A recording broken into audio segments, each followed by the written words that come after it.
Hello.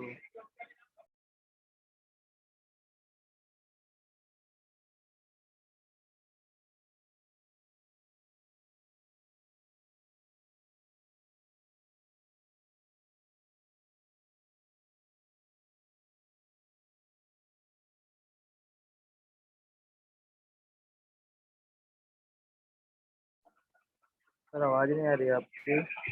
आवाज नहीं आ रही। Okay okay, sorry for that. So फिर से स्टार्ट कर लेते हैं। सो अभी हमारे पास ये कलेक्शंस फ्रेमवर्क है, ठीक है। एंड कलेक्शंस फ्रेमवर्क जो है एक टाइप का डेटा स्ट्रक्चर है, यानी डेटा को स्टोर करने के लिए कलेक्शन फ्रेमवर्क बनाया गया है, ठीक है। सो अभी लेट्स सपोज करो, अभी भी वॉइस नहीं आ रही है क्या? नहीं सर, अभी आ रही है। ओके, सक्षम, ओके, ज्वाइन कर लो, ठीक है। सो हमारे पास जो है पहले से ही डेटा को स्टोर करने के लिए क्या था, एरेज था, है ना। एरेज था ना, कि भाई हम group of integer, group of strings, group of जो भी सेम टाइप ऑफ जो भी डेटा हम स्टोर करना चाहें तो हमारे पास एरेज थे। सो एरेज होने के बाद हमारे पास ये कलेक्शंस क्यों बनाए गए, क्यों लाए गए, सो इसको हम लोग देख लेते हैं, ठीक है। सो डेफिनेशन से स्टार्ट करते हैं। हम लोग देख लेते हैं पहले कंटेंट, डेफिनेशन देखेंगे, ठीक है। कलेक्शन और कलेक्शन फ्रेमवर्क की हायरार्की देखेंगे कि भाई collection parent and child, collection में भी कुछ जैसे पेरेंट एंड चाइल्ड होते हैं ना, तो वो देखेंगे हम हायरार्की क्या है, ठीक है। उसके बाद कलेक्शन एक इंटरफेस है, देन उसके कुछ मेथड्स, इंटरफेस है तो उसके कुछ मेथड्स होंगे, है ना। सो वो मेथड्स देखेंगे। एंड हमारे पास कलेक्शंस में बहुत सारे कलेक्शंस हैं, ठीक है। बहुत सारे इंटरफेसेस हैं, एरे लिस्ट है, लिंक लिस्ट है, वेक्टर है, स्टैक है, हैश सेट है, लिंक्ड हैश सेट है, ट्री सेट है, प्रायोरिटी क्यू है, लिंक लिस्ट है, एरे डी क्यू है, ठीक है। हैश मैप है, लिंक्ड हैश मैप है, हैश टेबल है, एंड देन ट्री मैप है। सो ये अलग अलग डेटा स्ट्रक्चर्स है ना, अलग अलग इंटरफेसेस है। यानी अगर आपको सपोज करो कि अगर आपको कोई डेटा स्टोर कराना है तो इनमें से आप किसी को भी उठा के स्टोर करा सकते हो। देन ये इतने सारे क्यों बनाए गए, है ना। क्वेश्चन आता है कि भाई ठीक है, आप इंटीजर स्टोर करना चाह रहे हो तो हम एरे में स्टोर कर देंगे, या एरे लिस्ट में स्टोर कर देंगे, स्टैक में कर देंगे, वेक्टर में कर देंगे। भाई तो इतने सारे क्यों बनाए गए हैं, क्यों हमको कंफ्यूज करने के लिए बनाया गया है ना। सो एक एक करके हम ये सारी चीजें पढ़ेंगे कि भाई किसकी क्या फंक्शनैलिटी है, एरे लिस्ट को यूज करने से क्या फायदा मिलता है, ओके। एंड हैश सेट को यूज करेंगे तो क्या बेनिफिट है, क्या क्या ट्री सेट को यूज करने में क्या बेनिफिट है। सो हमको ना सिर्फ हमको ये समझना है कि हम किस टाइम पे किस डेटा स्ट्रक्चर को यूज करना है। बात आई समझ में? Yes sir. वॉइस आ रही है ना सब लोगों को? हाँ सर, यस आ रही सर। है। ओके, ठीक है। सो हमको सिर्फ इतना समझना है कि हमको किस टाइम पे कौन सा डेटा स्ट्रक्चर जो है, कौन सा लिस्ट इंटरफेस हमको यूज करना है, बस इतना अगर आ गया समझ में, देन कलेक्शन आप लोगों को बहुत अच्छे से आ गया, है ना। अच्छे से नहीं, बहुत अच्छे से आ गया। अगर आप लोगों को पता चल गया कि हमको अपने प्रोग्राम में कहाँ एरे यूज करना है, कहाँ एरे लिस्ट यूज करना है डेटा स्टोर करने के लिए, कहाँ लिंक लिस्ट यूज करना है, कहाँ एसेट यूज करना है, सो दैट्स इट, इतना ही चाहिए। बाकी सारी चीजें तो प्री डिफाइन है भाई। मुझे एक बात बताओ, स्ट्रिंग में कुछ रटने की जरूरत है? सॉरी, स्ट्रिंग जो हमने क्लास पढ़ा उसमें कुछ रटने की जरूरत है? बताओ मुझे। सपोज कहाँ गए क्लिप्स, ये है ना, ये स्ट्रिंग एपीआई हम लोग पढ़ रहे हैं, इसमें कुछ रटने की जरूरत है? भाई मुझे, ठीक है, हमें स्ट्रिंग जो है कंपेयर करना है, so string compare to method है हमारे पास ऑलरेडी। हमको कुछ बिल्ड करने की जरूरत है, कोई मेथड, कोई लॉजिक बनाने की जरूरत है? इक्वल्स कंपेयर करना है, सो इक्वल्स मेथड ऑलरेडी मेरे को इनको जो है ऑलरेडी बिल्ड है, बना के दिया है। इम्प्लीमेंटेशन देखेंगे, देखो इसको ऑलरेडी बना के दिया है। तो ये क्या हमको लिखने की जरूरत है? इतना नहीं, हमको सिर्फ ये मेथड यूज करना है, देन ये अपना काम कर देगा। सो इसमें भी सेम जो है ना, ऑलरेडी बहुत सारे मेथड्स हमको बना के दिए हुए हैं, दैट्स इट। बस हमको सिर्फ इतना आना चाहिए कि हम लोग किस टाइम पे किस इंटरफेस को यूज करें, किस डेटा स्ट्रक्चर को यूज करें अपने डेटा को स्टोर करने के लिए। क्लियर है? Yes sir. तो हम एक एक करके ये सारे इंटरफेसेस पढ़ेंगे एंड हम लोग समझेंगे। जब हम सारे इंटरफेसेस पढ़ लेंगे तब हमको पता चलेगा कि भाई परफॉर्मेंस वाइज कौन सा डेटा स्ट्रक्चर अच्छा है ना, रिक्वायरमेंट के अकॉर्डिंग। ठीक है, सो आते हैं डेफिनेशन पे। तो एक बार डेफिनेशन देख लेते हैं कि in terms of the programming a collection is a data structure, है ना, थोड़ा बड़ा कर देता हूं मैं। So a collection is a data structure that holds a set of object in a specific manner. Okay, so ये जो कलेक्शन है ना, कलेक्शन की बात करें तो ये सारी चीजें, ये सब, ठीक है। अगर मैं कलेक्शन वर्ड यूज कर रहा हूं देन ये सारे इंटरफेसेस की बात कर रहा हूं। सो कलेक्शन इज यूज्ड, है ना, to hold a set of object. यानी अभी समझो, एक चीज मैं बता दूं आपको कि जब हम एरे बनाते थे, है ना, उसमें क्या स्टोर करते थे, ऑब्जेक्ट भी स्टोर कर सकते थे, है ना। ऑब्जेक्ट कर सकते थे कि नहीं कर सकते थे, बताओ। Yes yes sir. कर सकते थे, ठीक है। एक एरे बनाना एंड एक टारगेट लो, एक एरे बनाओ एंड उसमें जो है ऑब्जेक्ट्स स्टोर करो, ठीक है। एंड सेम कलेक्शन है, कलेक्शन में भी हम सेट ऑफ ऑब्जेक्ट्स जो है स्टोर कर सकते हैं, but in a specific manner. तो वो मैनर हम लोग देखेंगे, हर किसी का अलग अलग एक मैनर है, तो वो मैनर पढ़ेंगे, ठीक है। So it looks like an arrays, it look like arrays, है ना, एरेज जैसा ही दिखता है, but collections are more advance and more flexible, ठीक है। सो एरेज से ज्यादा एडवांस एंड ज्यादा फ्लेक्सिबल है, ठीक है। सो रियल लाइफ में क्या यूज होता है, कलेक्शन यूज होता है। रियल वर्ल्ड प्रोग्रामिंग में सबसे ज्यादा कलेक्शन यूज होते हैं, एरेस से सबसे ज्यादा कलेक्शन यूज होते हैं, ठीक है। सो कलेक्शंस हमको आने चाहिए, बट एरेस भी आना चाहिए। एरेस जो है, एरेस तो भाई इंपॉर्टेंट है ही। So an array simply store a fixed number of objects, whereas a collection stores a variable number of objects dynamically. ठीक है, सपोज करो कि हम एक एरे, हमारे पास एक जो है एरे होता था, तो ये एरे का कोई प्रोग्राम नहीं बनाया क्या हमने? बना है ऐसे ही। है ना, ये देखो, सपोज, चलो मैं एक एरे बना देता हूँ, एक एरे बना देता हूँ, कोई दिक्कत नहीं है, प्रोजेक्ट के अंदर बना देते हैं, इसको बंद रहे देते हैं, इसी में बना देते हैं। मैं एक नया पैकेज ही बना लेता हूँ, है ना।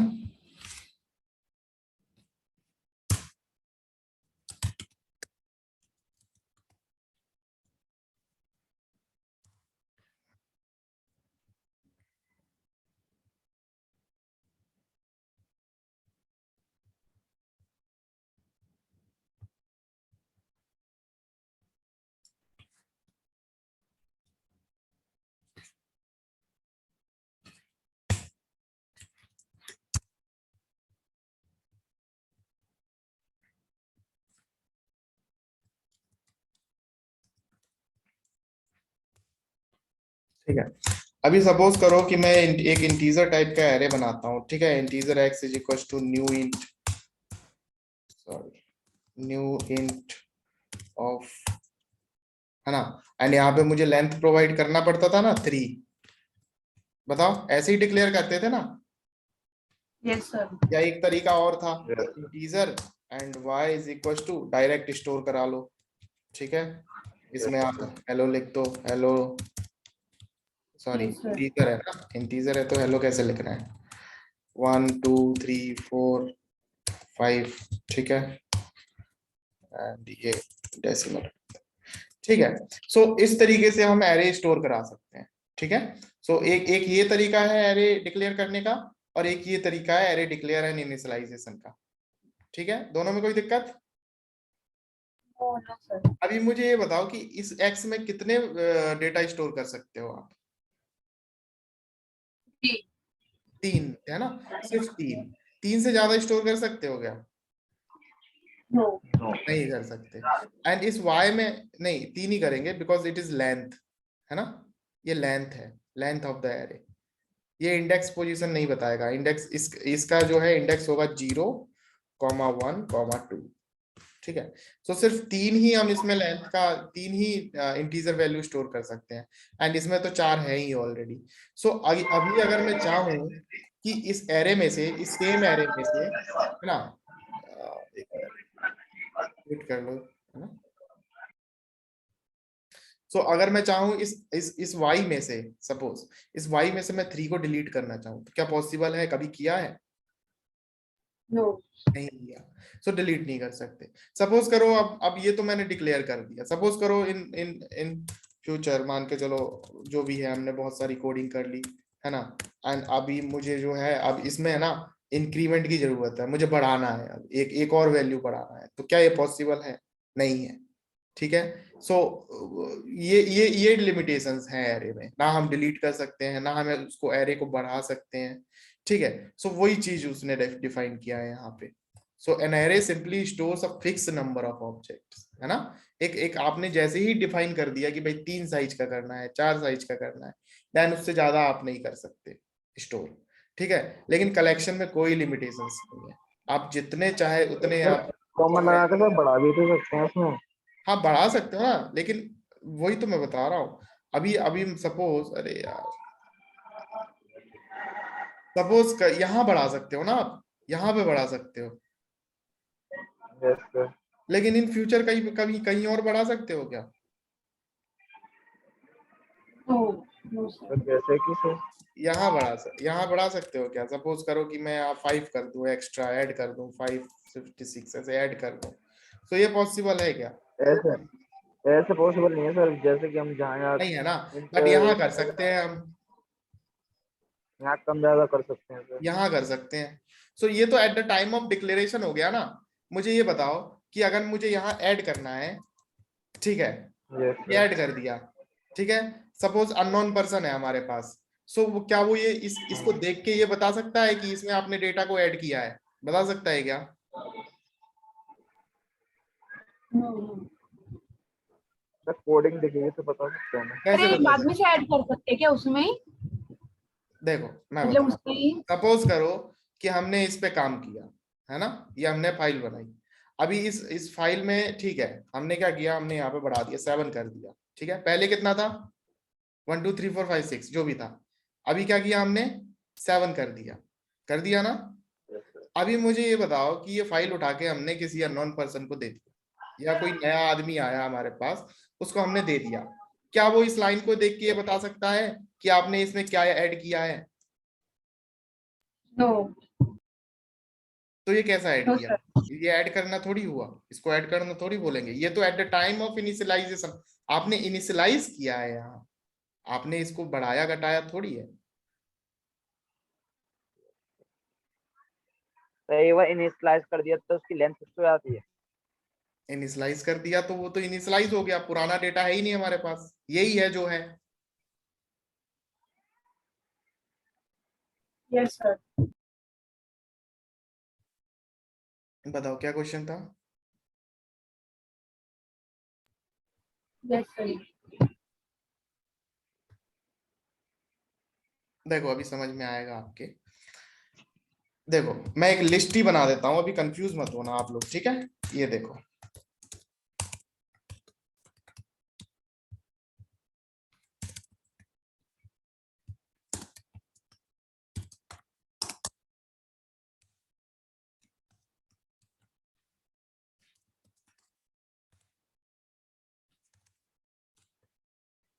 ठीक है।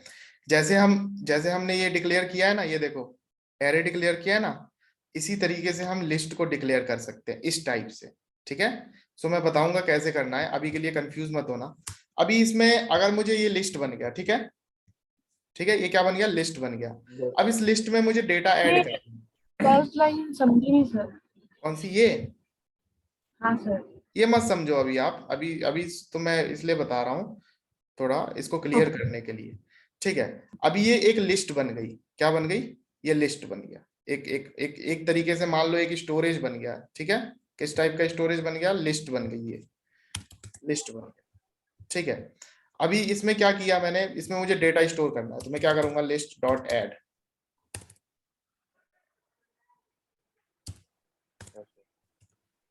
क्यों नहीं आ रहा भाई? लिस्ट डॉट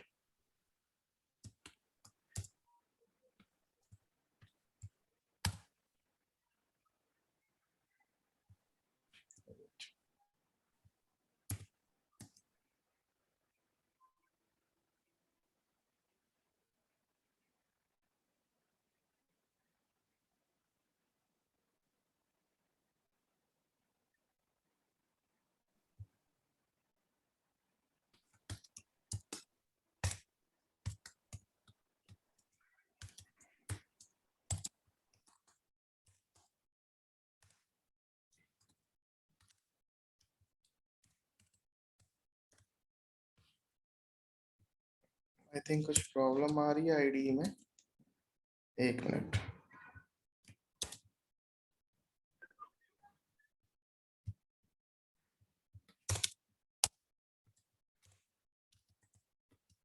ठीक है, इसमें वर्क कर रहा है ना, इसमें वर्क कर रहा है। ओके ओके ओके ओके, या ठीक है, कैसे काम करेगा यार, चलो मैं इसको हटाता हूँ।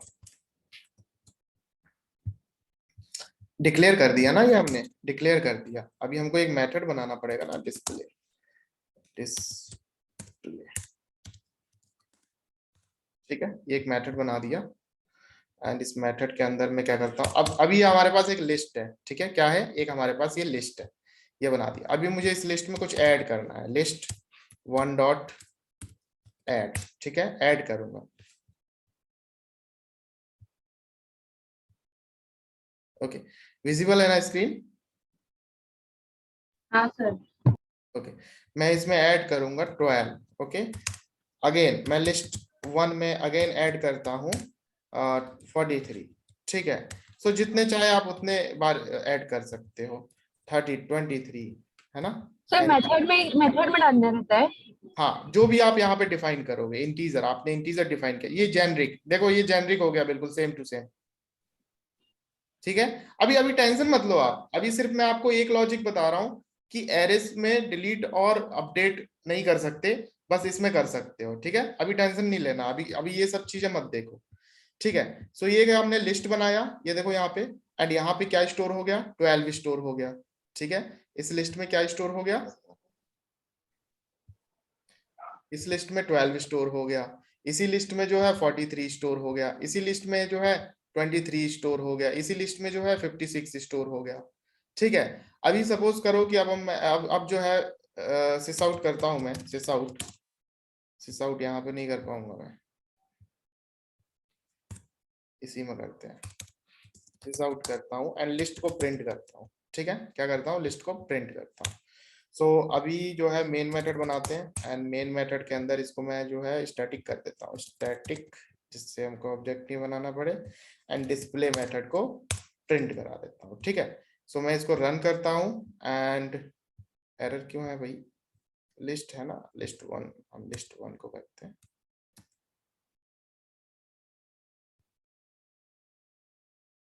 Can not make static reference on the non static field, okay, ठीक है, इसको ऑब्जेक्ट ही बना लेते हैं।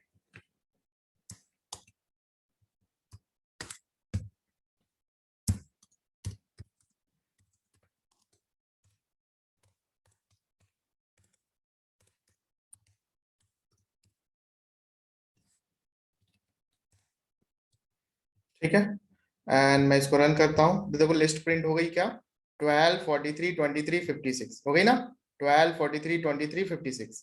अगेन सपोज करो मैं एक जो है ना, एक एडिट, एक और मैं जो है क्या कहते हैं, मेथड बनाता हूँ, ठीक है। ये मेथड बना दिया एंड मुझे ना, अब मेरे को जो मेरे पास जो लिस्ट है ना, मैं इसको रिमूव करता हूँ।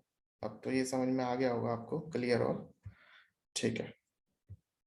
अब मुझे ना ये जो लिस्ट है, मुझे ये 56 जो है रिमूव करना है, देन क्या करूंगा मैं, मेरे पास एक मेथड है रिमूव करने वाला, लिस्ट वन डॉट रिमूव, ठीक है। एंड रिमूव में मैं क्या करूंगा, 56 प्रोवाइड करा दूंगा।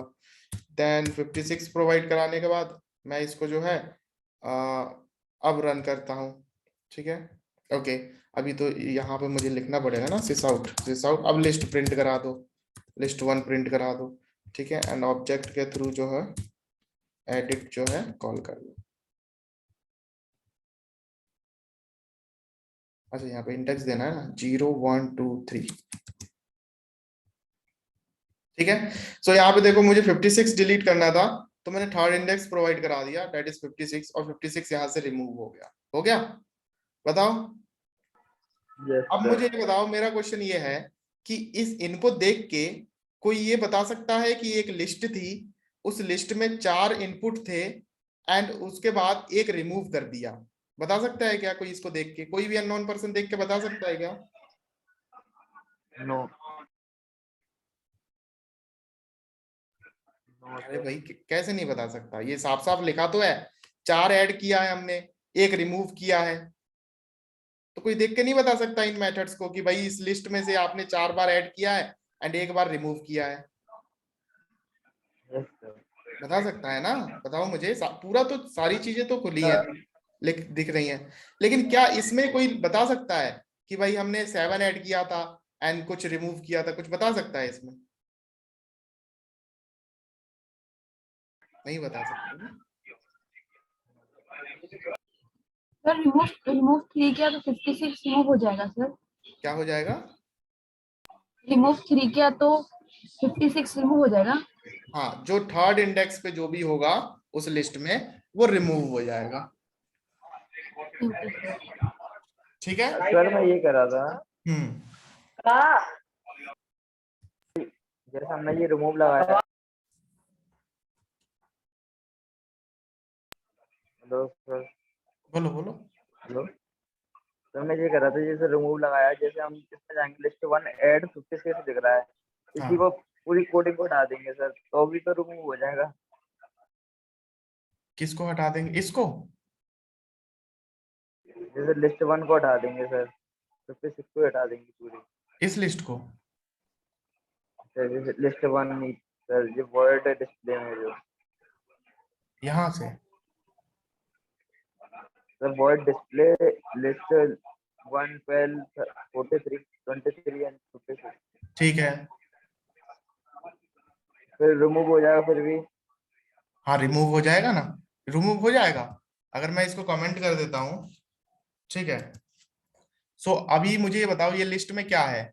अगर लिस्ट में ये नहीं है तो लिस्ट में क्या है? कुछ नहीं है ना, एम्प्टी एम्प्टी एम्प्टी है ना, दैट इज नल। एंड अगर आप नल में से ओके, ठीक है, आप इसको देखो, एक्सेप्शन, जब वो नल ही है तो उसके पास तो कोई इंडेक्स ही नहीं है ना। नल नल आएगा, नल एक्सेप्शन। हाँ, जब नल है ना, जब उसके पास कुछ है ही नहीं, ये null, index out of bound exception आ रहा है ना, क्योंकि इंडेक्स ही नहीं है उसके पास, थर्ड इंडेक्स है ही नहीं, बिकॉज वो लिस्ट तो एम्प्टी है, पूरी 0 लेंथ की है, तो उसके पास कैसे होगा थर्ड पोजीशन?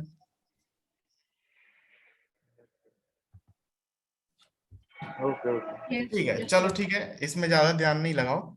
इसका सिर्फ इतना यही है सिंपल सा लॉजिक कि भाई एरे में आप ना बढ़ा सकते हो ना घटा सकते हो, लेकिन कलेक्शंस अगर आप यूज कर रहे हो, that is array list, link list, जो भी आप यूज कर रहे हो, मैंने तो एरे लिस्ट यूज किया अभी, सो जो भी आप यूज कर रहे हो, देन उसमें आप बढ़ा भी सकते हो एंड आप उसमें रिमूव भी कर सकते हो। ठीक है, सो ये तो मैंने सिर्फ आपको 2 फंक्शन दिखाए, इसके अलावा भी आप बहुत कुछ कर सकते हो। ठीक है, आगे देखते हैं। So a collection also provides useful operations such as adding, removing, ये दोनों चीजें तो देख ली। retrieving object, retrieving मतलब अगर आपको डेटा शो करना है, डेटा फेच करना है, जैसे हम एरे में करते थे ना, नम्स आई कर देते थे, नम्स इंडेक्स पोजीशन कर देते थे, तो वो रिट्राइव हो जाता था डेटा, है ना, फेच करते थे हम। सो इसमें भी कर सकते हैं, तो वो देखेंगे कैसे करते हैं। ओके, सो ये तो हो गया कलेक्शंस का जो भी डेफिनेशन। एंड फ्रेमवर्क की बात करें तो फ्रेमवर्क देखो क्या है। फ्रेमवर्क जो है, एक तरीके से ये समझ लो कि एक एक स्ट्रक्चर बना दिया है। ठीक है, एक स्ट्रक्चर बना दिया है। सो सपोज करो कि जो है एक एक तरीके से ये मान लो, अगर मैं एग्जांपल के तौर पे दूं, तो जैसे लैंड एनिमल हो गए एंड वाटर एनिमल्स हो गए, है ना, रेप्टाइल्स हो गए। सो वाटर एनिमल्स की अगर मैं बात करूं तो फिश वगैरह, ये जब है ना, ये सिर्फ वाटर पे ही डिपेंडेंट है, तो ये एक पूरा का पूरा उनका अलग ही सिस्टम चल रहा है ना। सो इसी तरीके से फ्रेमवर्क हो गया। फ्रेमवर्क क्या करता है कि फ्रेमवर्क में ये सारी चीजें है ना एक तरह से बना के रख दी गई है ना। ये कलेक्शन फ्रेमवर्क है, एक कलेक्शन फ्रेमवर्क है। एंड सपोज इसको ना देखते हुए इसको देखो, ये कलेक्शन फ्रेमवर्क है एंड उस कलेक्शन फ्रेमवर्क के अंदर है ना, उसके अंदर ये सारी चीजें बना के रख दी गई हैं। ठीक है, एंड आप क्या करोगे कि जैसे ही आपको यूज करना है ये सारी चीजें, आप कहाँ जाओगे, उस पानी के अंदर जाओगे। सपोज आपको अगर फिश चाहिए तो फिश के लिए कहाँ जाओगे आप? बताओ, डेजर्ट में जाओगे कि वाटर में जाओगे? वाटर है ना, Water. वाटर में जाओगे। तो सेम Water. यही कलेक्शन फ्रेमवर्क का काम है कि अगर सपोज करो आपको डेटा स्ट्रक्चर यूज करना है, आपको कोई वेक्टर यूज करना है, आपको लिस्ट यूज करना है, एरे लिस्ट यूज करना है, तो कहाँ जाओगे?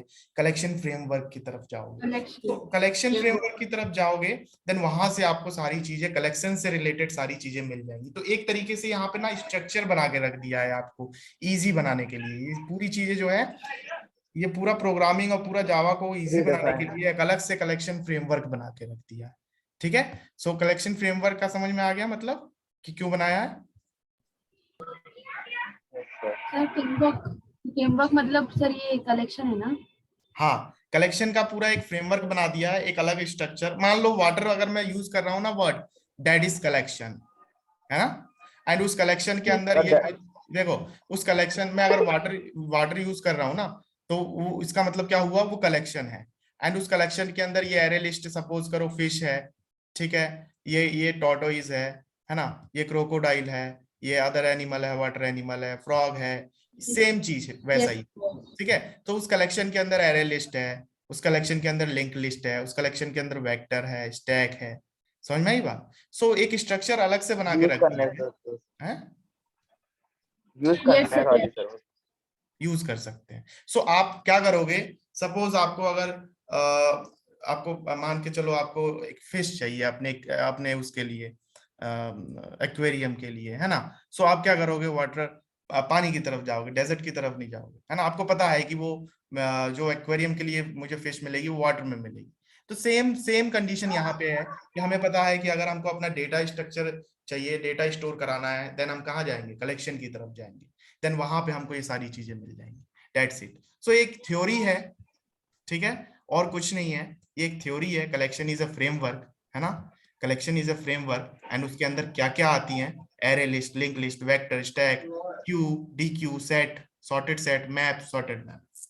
ठीक है, तो एक एक करके जो है ना, इनका जो है हम लोग कलेक्शन के अंदर एक एक करके ये सारी चीजें हम लोग देखेंगे कि भाई कैसे क्या है, इनकी हायरार्की देखेंगे, इनकी हायरार्की पढ़ेंगे। सो एक बार ये डेफिनेशन देख लेते हैं, देन इस क्लास को एंड करते हैं। ठीक है, एंड अगर कुछ समझ में नहीं आए Yes कलेक्शन sir. से रिलेटेड, तो बिल्कुल पूछ लेना एंड इसको बहुत अच्छे से करना। ठीक है, सो एक ये डाटा कलेक्शन स्ट्रक्चर के पार्ट है सर। है, डेटा स्ट्रक्चर सब्जेक्ट था सर हमारा, उसमें इसके पार्ट है। डेटा स्ट्रक्चर है ना, उसको पढ़ लो आप लोग। डेटा स्ट्रक्चर हो गया, ये तो अलग ही एक कॉन्सेप्ट है जो डेटा स्ट्रक्चर का एक पार्ट कह सकते हो आप। ठीक है, अभी एक मिनट को, सारे क्वेश्चंस हम लोग लास्ट में थोड़ा डिस्कस करते हैं ना। इसको बस ये 4 पॉइंट हम लोग कवर कर लेते हैं, उसके बाद मैं इस क्लास को एंड करता हूँ। ठीक है, so a collection framework in Java is a unified architecture. ठीक है, एक आर्किटेक्चर है that represent a collection of interfaces and classes. So इसके अंदर क्या है, एक कलेक्शन है, एक आर्किटेक्चर है। उस कलेक्शन के अंदर क्या है, उस कलेक्शन के अंदर बहुत सारे इंटरफेसेस बनाए हैं, बहुत सारे क्लासेस बना के दे दिए गए हैं, है ना। सो वही बता रहा है, इस इंटरफेसेस, इस कलेक्शन के अंदर क्या है, बहुत सारे इंटरफेसेस बना के दे दिए हैं, बहुत सारी क्लासेस बना के दे दी हैं। So it helps in storing and processing the data. समझ में आई बात, ये आ गया समझ में? सो ये क्या करता है कि डेटा को स्टोर करके एंड प्रोसेस करने में हेल्प करता है। ओके, तो जावा फर्स्ट कलेक्शन पॉइंट बताओ ना सर, क्या, फर्स्ट पॉइंट फिर से बताओ ना सर। देखो, कलेक्शन फ्रेमवर्क, ठीक है, ये फ्रेमवर्क है, ये तो मैंने बता दिया आपको कि एक फ्रेमवर्क है, एक स्ट्रक्चर की तरह समझो आप। ठीक है, Yes. एंड उस फ्रेमवर्क के अंदर बहुत सारी क्लासेस एंड बहुत सारे इंटरफेसेस हैं। ठीक है, कुछ क्लासेस एंड कुछ इंटरफेसेस है, बहुत सारे तो नहीं बोलेंगे, कुछ क्लासेस एंड कुछ इंटरफेसेस है। ठीक है, जो पहले से ही बना के दे दी गई है, जैसे स्ट्रिंग क्लास है, हमको पहले से बना के दिया है ना। Yes. ऐसे ही हमारे पास जो है ना बहुत सारी क्लासेस और इंटरफेसेस हैं, जो है ना कलेक्शन फ्रेमवर्क के अंदर बना के हमको ऑलरेडी प्रोवाइड कर दी है। उनमें से ये एरे लिस्ट है, लिंक लिस्ट है, वेक्टर है, स्टैक है, ये सब हमको बना के दे दिया है उनने, किसने, कलेक्शन वालों ने, जिनने कलेक्शन Collection बनाया। framework. ठीक है, सो वो क्या करते Yes. हैं, इनका इनका क्या काम है, इन इंटरफेसेस और इन क्लासेस का क्या काम है? कुछ काम नहीं है, सिर्फ डेटा को स्टोर करना और उसको प्रोसेस करना, दैट्स इट। इसको तो डेटा स्ट्रक्चर बोलते हैं। ठीक है, Yes sir. and Java collection framework provides useful and robust algorithms such as searching and sorting on collection. ठीक है, सो अभी सपोज करो कि एरे में सॉर्टिंग वाला प्रोग्राम बनाया है क्या आप लोगों ने? किसी ने बनाया है? आपने side sorting, ascending and yes sir, descending, algorithm देखी है सर इनकी थोड़ी। है ना? Yes, सो sir. उसको बनाने में लॉजिक यूज किया है? सर किया तो सर सी पड़ी थी तब। अच्छा ठीक है। एंड इस कलेक्शन में बता दूं आपको, जो भी आपने कम से कम 5-6 लाइनों का तो लॉजिक लिखा होगा, ज्यादा नहीं तो, ठीक है। Yes sir. लेकिन इसके अंदर एक, इस कलेक्शन में अगर आप यूज करोगे, सो 1 लाइन में आपका जो है सॉर्ट हो जाएगा, ठीक है। 1 लाइन में सॉर्ट हो जाएगा, असेंडिंग में करना चाहो, डिसेंडिंग में करना चाहो। So and yes most important thing ये है कि परफॉर्मेंस वाइज एरेस जो है एरेस से बेस्ट है, ठीक है। तो एरेस का यस देखो सर। कितना कितना एरेस का कितना डिमेरिट है कि एक तो आप लॉजिक लगा रहे हो अपना खुद का, तब जाके वो सॉर्ट हो रहा है, एंड उसके बाद परफॉर्मेंस पे भी आप जो है पूरे प्रोग्राम को परफॉर्मेंस वाइज भी आप वीक कर रहे हो, है ना। लेकिन कलेक्शन क्या कर रहा है? कलेक्शन क्या कर रहा है कि कलेक्शन सॉर्ट भी कर रहा है 1 लाइन में, एंड कलेक्शन परफॉर्मेंस भी अच्छी प्रोवाइड करा रहा है। देन एरेस पे कौन जाएगा? कोई जाएगा एरेस पे? बताओ मुझे। No. No sir. ठीक है। So that's why arrays provides collection provides useful and robust algorithm, है ना। इसका मतलब ये यूजफुल एंड रोबस्ट एल्गोरिथम्स, ठीक है, सच एज सर्चिंग, सॉर्टिंग, ठीक है। ये तो सॉर्टिंग तो मैंने एक चीज बता दी आपको, और भी काफी चीजें, and the interoperability between collection and arrays, ठीक है।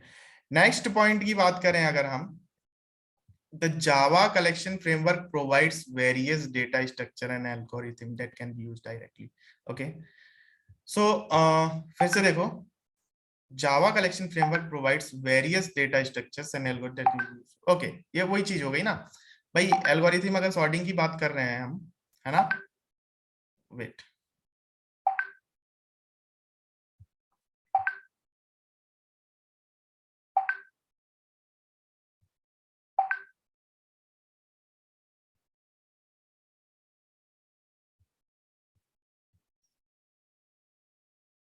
ओके, स्क्रीन विजिबल है? Yes, sir.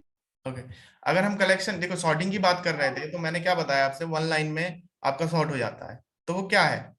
वो एल्गोरिथम पहले से ही बना के दिया हुआ है ना हमको, कलेक्शन वालों ने, तभी तो हो रहा है 1 लाइन में सॉर्ट। सो सेम वही बोल रहा है कि it provides various data structure and algorithms that can be used directly. आप डायरेक्टली यूज करो, ठीक है। आपको बनाने की जरूरत नहीं है, एल्गोरिथम पहले से ही बनाया है हमारे पास, आप डायरेक्ट यूज करो। सो वही बता रहा है। So it means we do not have to write code to implement these data structures and algorithm manually. तो आपको मैनुअली लॉजिक्स लिखने की जरूरत नहीं है। So most of the logics जो है आपके कलेक्शंस जो है अपने आप कर देता है, ठीक है। क्लियर है? Yes. यस ठीक है। इसीलिए जावा को सुना होगा आपने, जावा बहुत सिंपल लैंग्वेज है, सुना है कि नहीं सुना? Yes, sir. Yes sir. हाँ, क्योंकि हमको मैनुअली सारे कोडिंग करने की जरूरत नहीं है। कुछ डेटा स्ट्रक्चर्स ऐसे हैं जो हमको लॉजिक प्रोवाइड करा देते हैं, है ना, लेकिन फिर भी लोगों को डर लगता है कि यस जावा बहुत कठिन है भाई, ठीक है। So the two principal root interface of Java collection classes are collection interface and map interface, ठीक है। सो ये एक कलेक्शन फ्रेमवर्क है, ठीक है, एक कलेक्शन फ्रेमवर्क है, एंड इस कलेक्शन फ्रेमवर्क के अंदर हमारे पास जो है 2 इंटरफेसेस है, ठीक है। क्या है? 2 इंटरफेसेस। एक एक जो है ये पूरा का पूरा कलेक्शन खुद इंटरफेस है, ठीक है, एंड एक जो है मैप,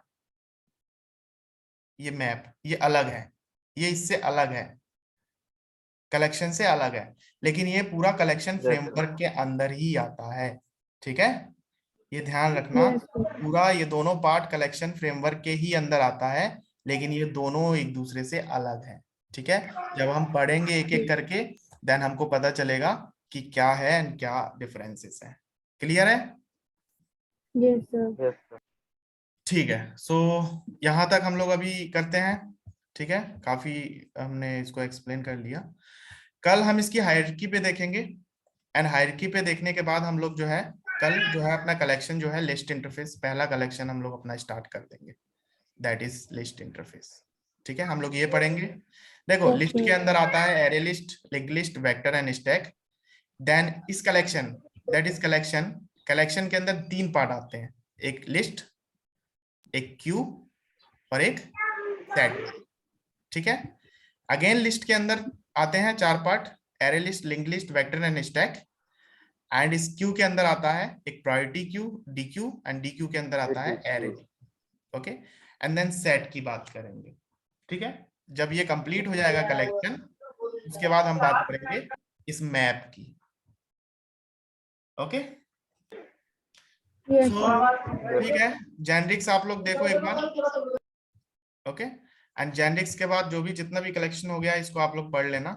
देन कल से हम थोड़ा लेंथी क्लासेस रखेंगे, एंड रेडी रहना, एंड बहुत अच्छे से इसको करना है, ठीक है। क्लासेस स्किप मत करना, कम से कम 10-12 दिन के क्लास तो बिल्कुल स्किप मत करना, Yes, sir.